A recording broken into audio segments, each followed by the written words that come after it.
हरे कृष्ण। आप सभी का दिन शुभ हो। प्रिय श्रोताओं, आज 11वें दिन के आषाढ़ मास की ये कथा जीवन के उस मोड़ पर ले जाती है जहाँ आत्मा और ईश्वर की दूरी क्षण भर की लगती है। जब हम बार बार प्रभु की कथा सुनते हैं तो हमारे भीतर कुछ गूंजने लगता है। आज हम प्रार्थना करते हैं, हे प्रभु, जो हम समझ नहीं सकते उसे स्वीकार करने की शक्ति दीजिए, और जो हमें विचलित करता है उसमें भी आपका स्वरूप देखने की दृष्टि दीजिए। अब सुनिए आज की कथा। श्री ब्रह्मा जी कहते हैं, इला तीर्थ के नाम से जिस तीर्थ की प्रसिद्धि है वह मनुष्यों को सभी प्रकार की सिद्धि देने वाला, ब्रह्मत्या आदि पापों को दूर करने वाला और संपूर्ण कामनाओं को पूर्ण करने वाला है। वैवस्वत मनु के वंश में इल नामक एक राजा हुए हैं।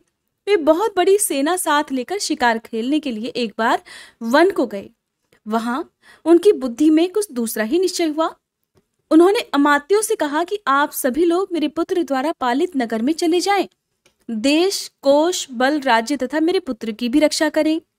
महर्षि वशिष्ठ भी हमारे लिए पिता के समान है। वे भी अग्निहोत्र की अग्नियों को लेकर मेरी पत्नियों के साथ लौट जाएं, और मैं अभी इस वन में ही निवास करूंगा। बहुत अच्छा कहकर उनके साथ आए वे सभी लोग चले गए और राजा धीरे धीरे रत्नमय हिमालय पर्वत पर जाकर वहीं निवास करने लगे। एक दिन उन्होंने उस पर्वत पर एक गुफा देखी जो नाना प्रकार के रत्नों से विचित्र शोभा पा रही थी। उस गुफा में यक्षों का राजा समन्यु रहता था। उसके साथ उसकी पतिव्रता पत्नी समा भी रहा करती थी। उस समय वह यक्ष मृग रूप धारण करके अपनी पत्नी के साथ विचर रहा था। तरह तरह के रत्नों से चित्रित उसका वह विशाल ग्रह सूना पड़ा था। अतः राजा अपनी भारी सेना के साथ वहीं ठहर गए। वह यक्ष अधर्म के कोप से पत्नी के साथ मृग रूप धारण करके रहा करता था। उसने सोचा, इस राजा ने मेरा घर छीन लिया। अगर मैं इससे युद्ध करूं तो मैं इसे जीत नहीं सकता, और बिना मांगे ये देगा भी नहीं। अब मैं क्या करूं? इसी चिंता में पड़कर वह मृग रूपधारी अपनी पत्नी से बोला, कांते, इस राजा का मन मृगया के व्यसन में आसक्त है। ये कैसे विपत्ति में फंसे, इसके लिए कोई उपाय सोचो। मेरा विचार है कि तुम मनोहर मृगी का रूप धारण करके इसके सामने से निकलो और इसे अपनी ओर आकर्षित करके किसी तरह अंबिका वन में पहुंचा दो। उसके भीतर पहुंचते ही ये राजा स्त्री हो जाएगा।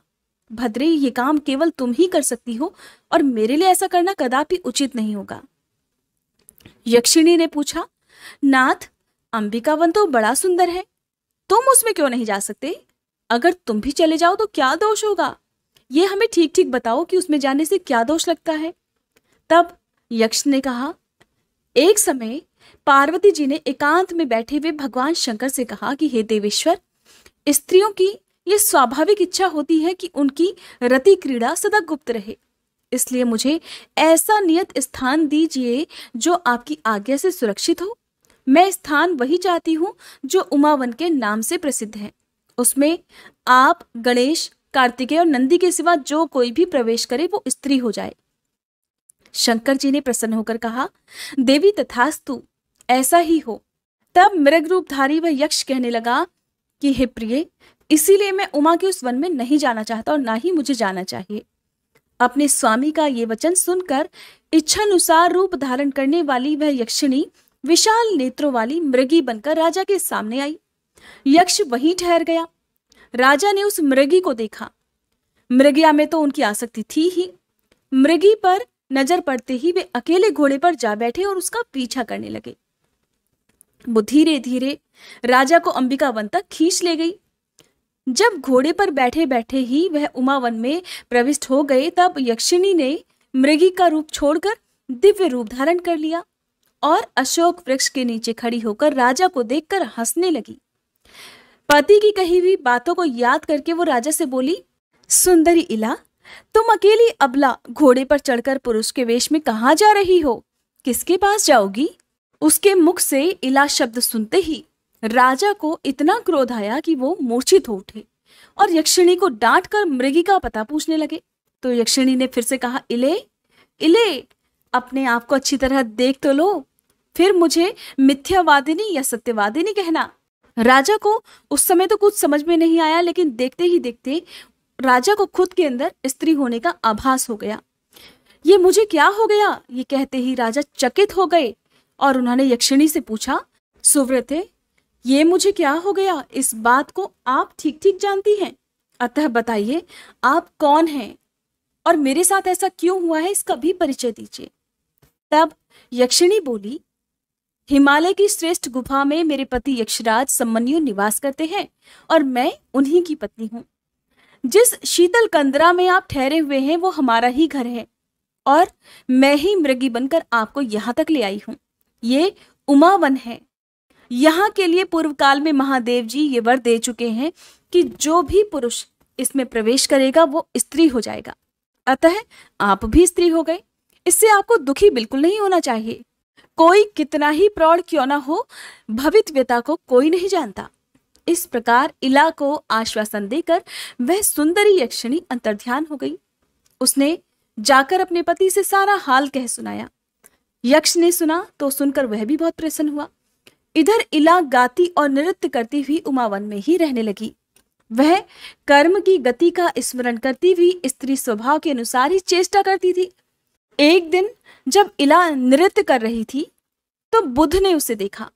वे अपने पिता को नमस्कार करने के लिए जा रहे थे। इला पर नजर पड़ते ही उन्होंने अपनी यात्रा स्थगित कर दी और उसके पास आकर कहा कि देवी, तू स्वर्ग में रहकर मेरी प्रिया हो जा, मेरी पत्नी बन जा। इला ने भक्ति पूर्वक बुध की आज्ञा का अभिनंदन करके उसे सहर्ष स्वीकार कर लिया। अब बुध अपने उत्तम स्थान पर ले जाकर इला के साथ प्रेम पूर्वक विहार करने लगे। उसने भी सभी प्रकार की सेवाओं से अपने पति को संतुष्ट कर लिया।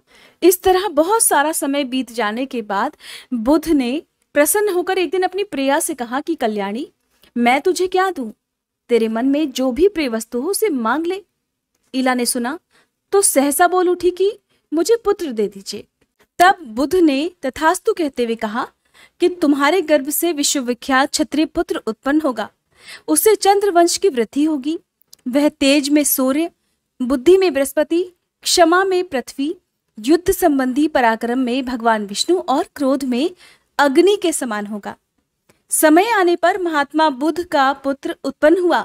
उस समय देवलोक में सब ओर जय जयकार का शब्द गूंज उठा। उस बालक के जन्मोत्सव में सभी प्रधान प्रधान देवता आए। मैं भी बड़ी प्रसन्नता के साथ उसमें सम्मिलित हुआ। वह बालक जन्म लेते ही उच्च स्वर से रोया था।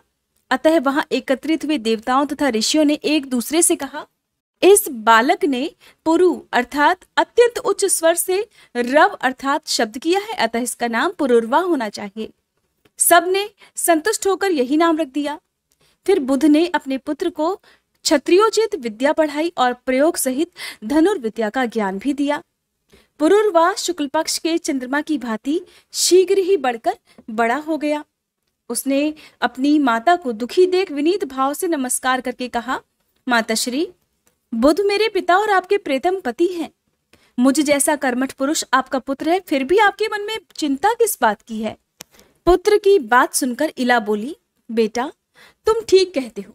बुध मेरे स्वामी हैं और तुम मेरे गुणाकार पुत्र हो। अतः मुझे पति और पुत्र के लिए कभी चिंता नहीं होती। फिर भी मेरे मन में पहले का ही कुछ दुख है, जिसका बारंबार ध्यान हो आने से मैं चिंता में डूब जाती हूँ। पुरुर्वा ने अपनी माँ को चिंतित देखकर कहा, माँ, पहले मुझे अपना वही दुख बताओ।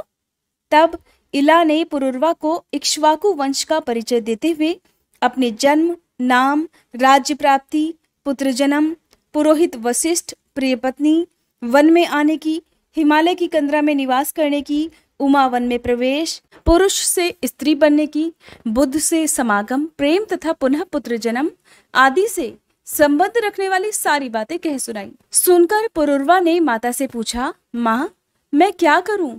क्या करने से शुभ परिणाम होगा और तुम्हारा दुख भी दूर हो जाएगा? तो इला बोली, बेटा, तुम्हारे अनुग्रह से मैं पुरुषत्व की प्राप्ति, उत्तम राज्य, तुम्हारा तथा अन्य पुत्रों का अभिषेक, दान देना, यज्ञ करना तथा मुक्ति के मार्ग का अवलोकन करना, ये आदि सब कुछ करना चाहती हूँ। तुम अपने पिता बुद्ध के पास जाकर सभी बातें यथार्थ रूप से पूछो। वे सब जानते हैं, तुम्हारे लिए हितकर उपदेश अवश्य देंगे। माता के कहने से पुरुर्वा अपने पिता के पास गए और उन्हें प्रणाम करके उन्होंने अपनी माता का तथा अपना कर्तव्य पूछा। बुद्ध ने कहा, महामते, मैं राजा इल को जानता हूं। उनके इला होने का वृतांत भी मुझसे छुपा नहीं है। उमा के वन में आना और उस वन के विषय में भगवान शंकर की आज्ञा का हाल भी मुझे मालूम है। बेटा, भगवान शिव और माता पार्वती के प्रसाद से इल का शाप दूर हो सकता है। उन दोनों की आराधना के सिवा दूसरा कोई उपाय नहीं है। तुम गोदावरी नदी के तट पर जाओ, वहां भगवान शिव पार्वती जी के साथ सदा विराजमान रहते हैं। वे ही वरदान देकर शाप का नाश करेंगे। पिता की बातें सुनकर पुरुरवा बहुत प्रसन्न हुए। उन्होंने माता को पुरुषत्व प्राप्त होने की इच्छा से हिमालय पर्वत, माता पिता तथा गुरु को मस्तक झुकाया और तपस्या करने के लिए तुरंत ही त्रिभुवन पावनी गौतमी गंगा की ओर प्रस्थान किया। पुत्र के पीछे पीछे इला और बुद्ध भी गए। वे सब लोग गौतमी के तट पर पहुंचे और वहां स्नान करके तपस्या करते हुए भगवान की स्तुति करने लगे। पहले बुद्ध ने, फिर इला ने, फिर पुरुरवा ने देवी पार्वती तथा भगवान शंकर का स्तवन किया। बुद्ध बोले, जो अपने शरीर की केसर से स्वभावतः स्वर्ण के सदृश कांतिमान और सुंदर दिखाई देते हैं, कार्तिकेय और गणेश जी के द्वारा जिनकी सदा अर्चना होती रहती है, वे शरणागत वत्सल उमा महेश्वर मुझे शरण दे। इला बोली, संसार के त्रिविध ताप रूपी दावानल से दग्ध होने वाले देहधारी, जिनका चिंतन करने से तत्काल ही परम शांति को प्राप्त होते हैं, वे कल्याणकारी उमा महेश्वर मुझे शरण दे। हे देव, मैं आर्त हूं, मेरे हृदय में बड़ी पीड़ा है। क्लेश आदि से मेरी रक्षा करने वाला आपके सिवा दूसरा कोई नहीं है। शरणागत की रक्षा करने वाले आपके जो दोनों परम पवित्र चरण हैं, वे मुझे शरण दे। पुरुरवा बोले, जिनसे इस जगत की उत्पत्ति होती है तथा प्रलय काल में वह सब जिनके ही भीतर लय को प्राप्त होता है, वे संसार को शरण देने वाले जगदात्मा उमा महेश्वर मुझे शरण दे। देवताओं के समुदाय में एक महान उत्सव के अवसर पर गिरिराज कुमारी पार्वती ने महादेव जी से कहा था, हे ईश, आप मेरे दोनों चरण पकड़िए। इस पर शिवजी ने अत्यंत प्रीतिवश पार्वती जी के जिन दोनों शरणागत पालक चरणों को ग्रहण किया था, वे मुझे शरण दे।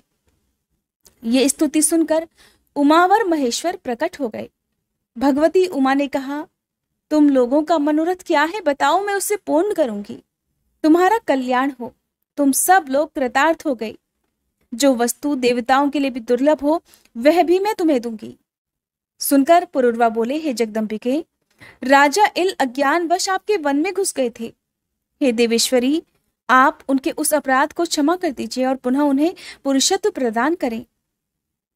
पार्वती ने भगवान शंकर की सम्मति के अनुसार तथास्तु कहकर उन सबकी प्रार्थना स्वीकार कर ली। इसके बाद शिवजी ने कहा, राजा इल गौतमी गंगा में स्नान करने मात्र से पुरुष हो जाएंगे। तब बुद्ध की पत्नी इला ने गंगा में स्नान किया। स्नान करने के बाद इला के शरीर से जो जल चू रहा था, उसके साथ उसके नारी जनोचित सौंदर्य, नृत्य तथा संगीत भी गंगा की धारा में मिल गए। वे ही नृत्या, गीता और सौभाग्या नाम की नदियों के रूप में परिणत हो गए। वे नदियां भी गंगा में आ मिली। इससे वहां 3 पवित्र संगम हो गए। उनमें किया हुआ स्नान और दान इंद्रपद की प्राप्ति कराने वाला है। शिव और पार्वती के प्रसाद से पुरुषत्व प्राप्त करने के बाद राजा इल ने महान अभ्युदय की सिद्धि के लिए वहां अश्वमेध यज्ञ किया। पुरोहित वशिष्ठ अपनी पत्नी, पुत्र, अमात्य, सेना और कोष को भी लाकर उन्होंने वह यज्ञ संपन्न किया। दंडक वन में इल ने चतुरंगणी सेना सहित राज्य की स्थापना की। वहां इल के नाम से विख्यात उनका नगर भी है। सूर्यवंश की परंपरा में जो उन्होंने पहले पुत्र उत्पन्न किए थे, उनको राज्य पर अभिषिक्त करने के पीछे स्नेहवश पुरुरवा का भी अभिषेक किया। वे राजा पुरुरवा ही चंद्रवंश के प्रवर्तक हुए। जहां राजा को पुरुषत्व की प्राप्ति हुई, वहां गौतमी के दोनों तटों पर 16,000 तीर्थों का निवास है और वहां इलेश्वर नामक भगवान शंकर की भी स्थापना हुई है। उन तीर्थों में स्नान और दान करने से संपूर्ण यज्ञों का फल प्राप्त हो जाता है। ऐसा कहकर श्री ब्रह्मा जी मौन हो गए। हरे कृष्णा। आज के महात्म्य में बस इतना ही। इसके आगे की कथा आप कल सुनिएगा। अब सुनिए कल से आगे की पौराणिक कथा। पुलत्स्य जी कहते हैं कि अगस्त जी के ऐसे अद्भुत वचन सुनकर श्री रघुनाथ जी ने विस्मय के कारण पुनः प्रश्न किया कि महामुने, वह वन जिसका विस्तार 100 योजन का था, पशु पक्षियों से रहित, निर्जन, सूना और भयंकर कैसे हुआ? अगस्त जी कहने लगे कि राजन, पूर्व समय के सत्युग की बात है। वैवस्वत मनु इस पृथ्वी का शासन करने वाले राजा थे। उनके पुत्र का नाम इक्ष्वाकु था। इक्ष्वाकु बड़े ही सुंदर और अपने भाइयों में सबसे बड़े थे। महाराज उन्हें बहुत मानते थे। उन्होंने इक्ष्वाकु को भूमंडल के राज्य पर अभिषिक्त करके कहा कि तुम पृथ्वी के राजवंशों के सम्राट बनो। रघुनंदन, बहुत अच्छा कहकर इक्ष्वाकु ने पिता की आज्ञा स्वीकार कर ली। तब वे बहुत संतुष्ट होकर बोले, बेटा, अब तुम दंड के द्वारा प्रजा की रक्षा करो, किंतु दंड का अकारण प्रयोग मत करना। मनुष्यों के द्वारा अपराधियों को जो दंड दिया जाता है, वह शास्त्रीय विधि के अनुसार उचित अवसर पर प्रयुक्त होने पर राजा को स्वर्ग में ले जाता है। इसलिए महाबाहो, तुम दंड के समुचित प्रयोग के लिए सदा सचेत रहना। इसका अनुपयोग कभी मत करना।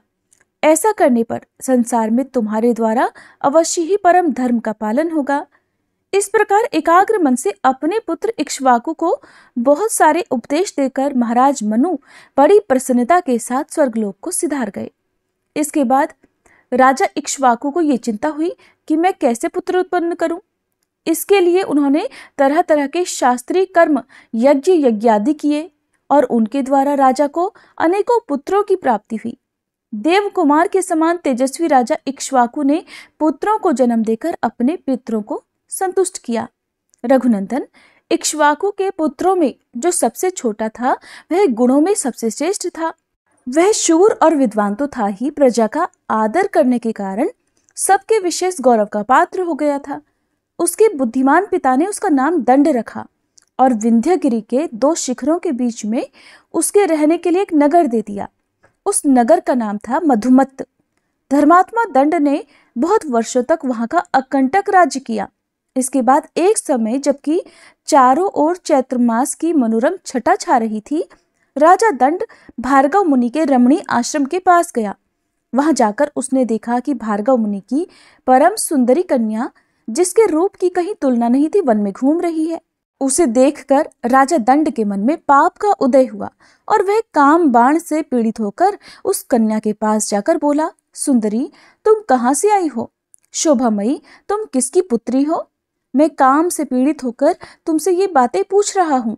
वरारोहे, मैं तुम्हारा दास हूँ। सुंदरी, मुझ भक्त को अंगीकार करो। तब वह कन्या, जिसका नाम अर्जा था, कहने लगी, राजन, आपको पता होना चाहिए कि मैं भार्गव वंश की कन्या हूँ। पुण्यात्मा शुक्राचार्य की मैं सबसे बड़ी पुत्री हूँ और मेरा नाम अर्जा है। पिताजी इस आश्रम पर ही निवास करते हैं। महाराज, शुक्राचार्य मेरे पिता हैं और आप उनके शिष्य हैं, इसलिए धर्म के नाते तो मैं आपकी बहन हूँ।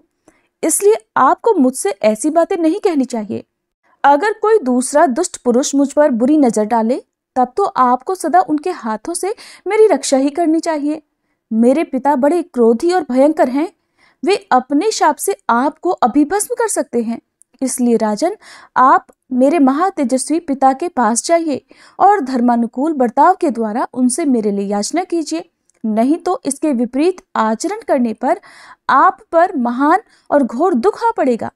मेरे पिता का क्रोध उमड़ जाने पर वे पूरे त्रिलोकी को भी जलाकर खाक कर सकते हैं। तब राजा दंड बोला, सुंदरी, तुम्हें पा लेने पर फिर चाहे मेरा वध हो जाए या वध से भी महान कष्ट क्यों न भोगना पड़े, मुझे स्वीकार है। भीरू, मैं तुम्हारा भक्त हूं, तुम मुझे स्वीकार करो। ऐसा कहकर राजा ने उस कन्या को बलपूर्वक बाहुपाश में जकड़ लिया और उस एकांत वन में, जहां से कहीं आवाज भी नहीं पहुंच सकती थी, उसे निर्वस्त्र कर दिया।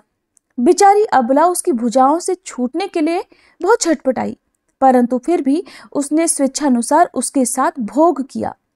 राजा दंड वह अत्यंत कठोरता पूर्वक और महाभयानक अपराध करके तुरंत अपने नगर को चल दिया और भार्गव कन्या अर्जा दीन भाव से रोती हुई और अत्यंत उद्विग्न होकर आश्रम के पास अपने देवतुल्य पिता के पास आई। उसके पिता अमित तेजस्वी देवर्षि शुक्राचार्य सरोवर पर स्नान करने गए थे। स्नान करके वे 2 ही घड़ी में शिष्यों सहित आश्रम पर वापस लौट आए। आश्रम में आकर उन्होंने देखा कि अर्जा की दशा तो बड़ी दयनीय है, वह धूल में सनी हुई है। तुरंत ही सारा रहस्य उनके ध्यान में आ गया।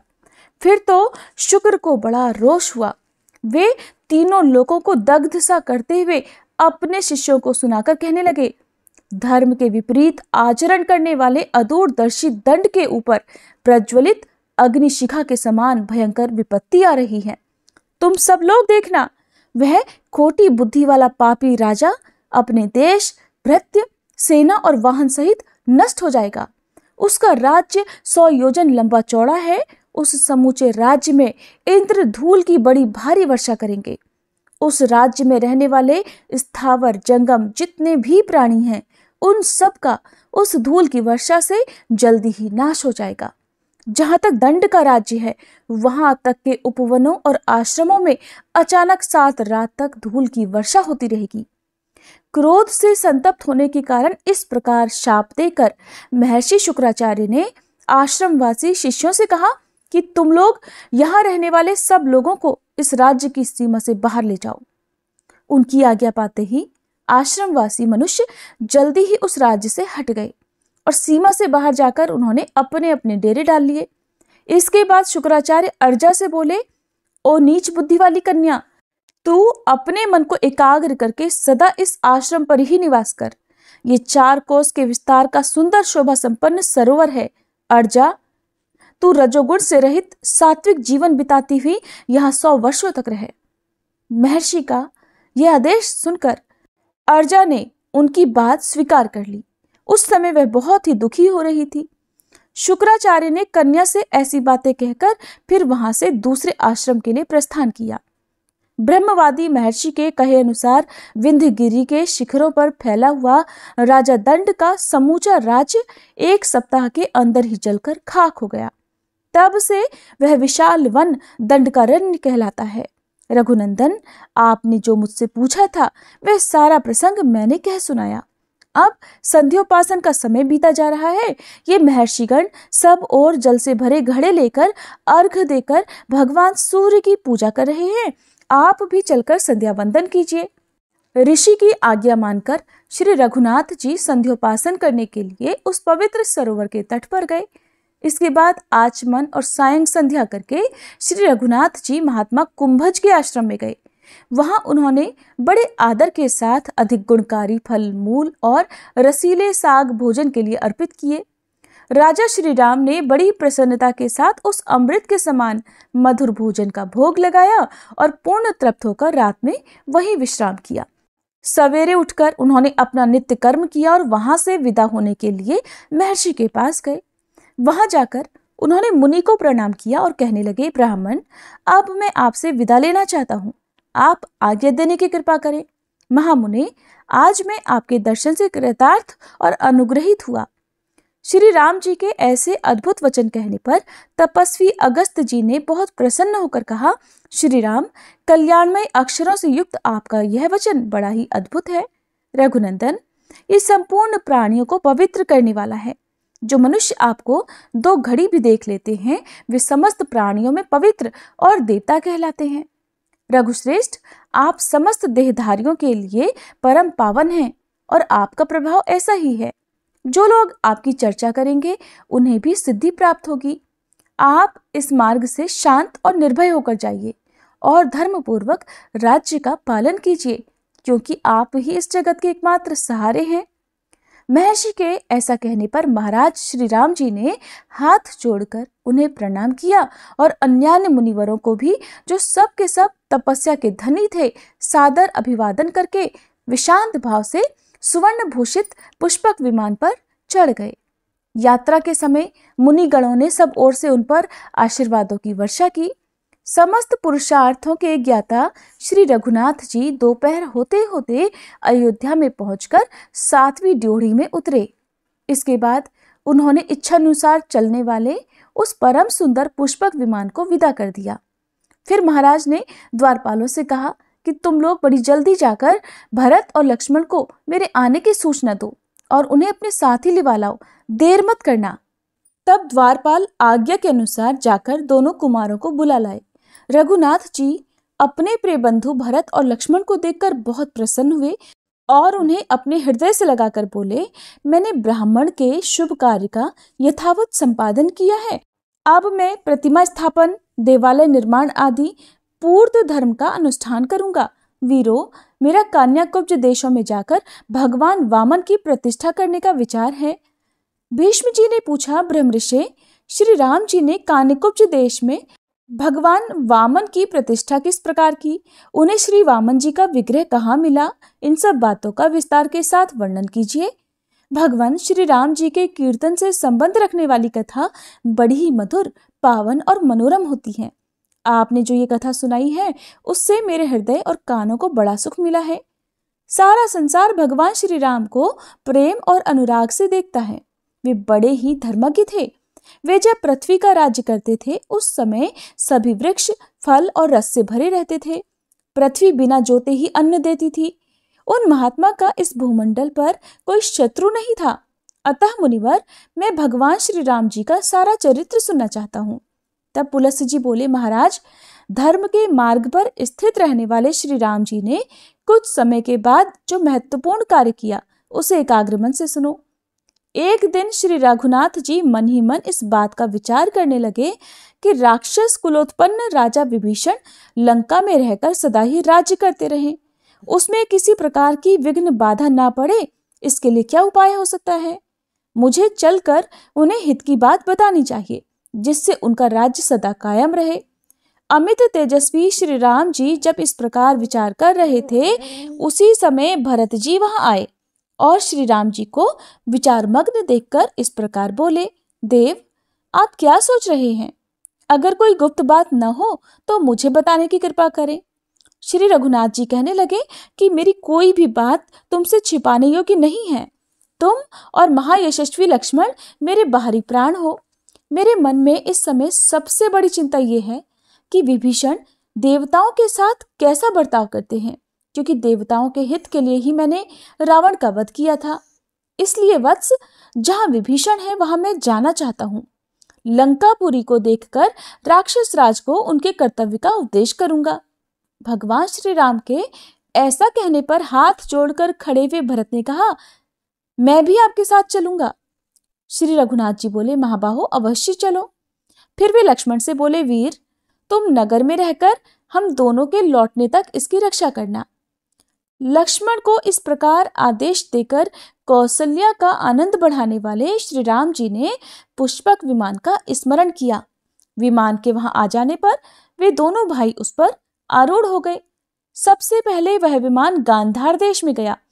वहां भगवान ने भरत के दोनों पुत्रों से मिलकर उनकी राजनीति का निरीक्षण किया। इसके बाद पूर्व दिशा में जाकर वे लक्ष्मण के पुत्रों से मिले, उनके नगरों में 6 रातें बिताई और उसके बाद दोनों भाई श्री राम और भरत दक्षिण दिशा की ओर चल पड़े। गंगा यमुना के संगम स्थान प्रयाग में जाकर महर्षि भरद्वाज जी को प्रणाम करके वे अत्रि मुनि के आश्रम में गए। वहां अत्रि मुनि से वार्तालाप करके दोनों भाइयों ने जन स्थान की यात्रा की। जन स्थान में प्रवेश करते हुए श्री राम जी बोले, भरत, ये वही स्थान है जहां दुरात्मा रावण ने गृधराज जटायु को मारकर सीता जी का हरण किया था। जटायु हमारे पिताजी के मित्र थे। इस स्थान पर हम लोगों का दुष्ट बुद्धि वाले कबंध के साथ महान युद्ध हुआ था। कबंध को मारकर हमने उसे आग में जला दिया था। मरते समय उसने हमें बताया कि सीता जी रावण के घर में हैं। उसने ये भी कहा कि आप ऋषिमुख पर्वत पर जाइए, वहां सुग्रीव नाम के वानर रहते हैं, वे आपके साथ मित्रता करेंगे। यही वो पंपा सरोवर है भरत, जहां शबरी नाम की तपस्विनी रहती थी, और ये वही स्थान है जहां सुग्रीव के लिए मैंने राजा वाली को मारा था। वीर, राजा बाली की राजधानी किष्किंधापुरी ये दिखाई दे रही है। इसी में धर्मात्मा वानरराज सुग्रीव अन्यान्य वानरों के साथ निवास करते हैं। सुग्रीव उस समय अपनी सभा भवन में विराजमान थे। इतने में ही भरत और श्री राम जी किष्किंधापुरी में जा पहुंचे। उन दोनों भाइयों को उपस्थित देखकर सुग्रीव ने उनके चरणों में प्रणाम किया। फिर उन दोनों भाइयों को सिंहासन पर बिठाकर सुग्रीव ने अर्घ निवेदित किया और साथ ही अपने आप को भी उनके चरणों में अर्पित कर दिया। इस प्रकार जब परम धर्मात्मा श्री रघुनाथ जी सभा में विराजमान हुए, तब अंगद, हनुमान, नल, नील, पाटल और ऋक्षराज, जामवान आदि सभी वानर वीर सेनाओं सहित वहां आ गए। अंतःपुर की सभी स्त्रियां, रूमा और तारा आदि भी उपस्थित हुई। सबको बड़ा आनंद प्राप्त हुआ। सब लोग भगवान को साधुवाद देने लगे और सबने भगवान का दर्शन करके प्रेमाश्रुओं से गदगद होकर उन्हें प्रणाम किया। सुग्रीव बोले, महाराज, आप दोनों ने किस कार्य से यहाँ पधारने की कृपा की है, वह शीघ्र बताइए। सुग्रीव के इस प्रकार पूछने पर श्री रामचंद्र जी की आज्ञा से भरत ने लंका यात्रा की बात बताई। तब सुग्रीव ने कहा कि मैं भी आप दोनों के साथ राक्षस राज विभीषण से मिलने के लिए लंकापुरी में चलूंगा। सुग्रीव के ऐसा कहने पर श्री रघुनाथ जी ने कहा, चलो। फिर सुग्रीव, श्री राम जी और भरत ये तीनों पुष्पक विमान पर बैठे। तुरंत ही वो विमान समुद्र के उत्तर तट पर जा पहुंचा।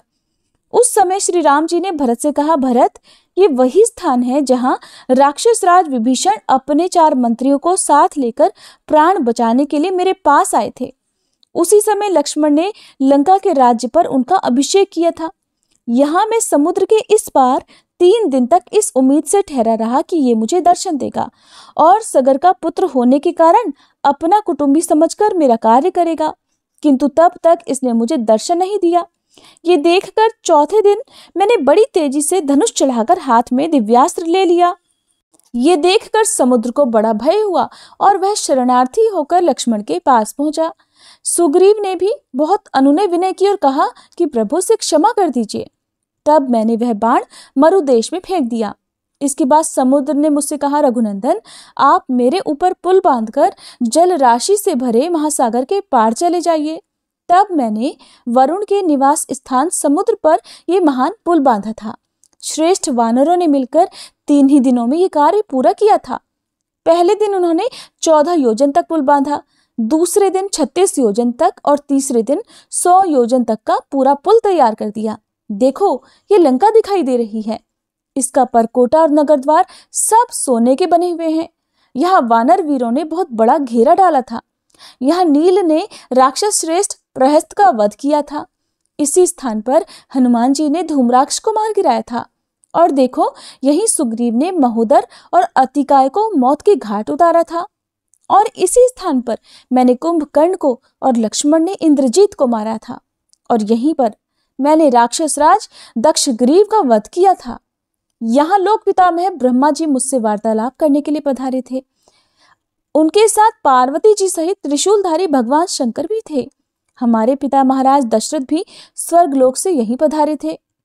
जानकी जी की शुद्धि चाहने वाले उन सभी लोगों के सामने सीता जी ने इसी स्थान पर अग्नि में प्रवेश किया था और वे सर्वथा शुद्ध प्रमाणित हुई थी।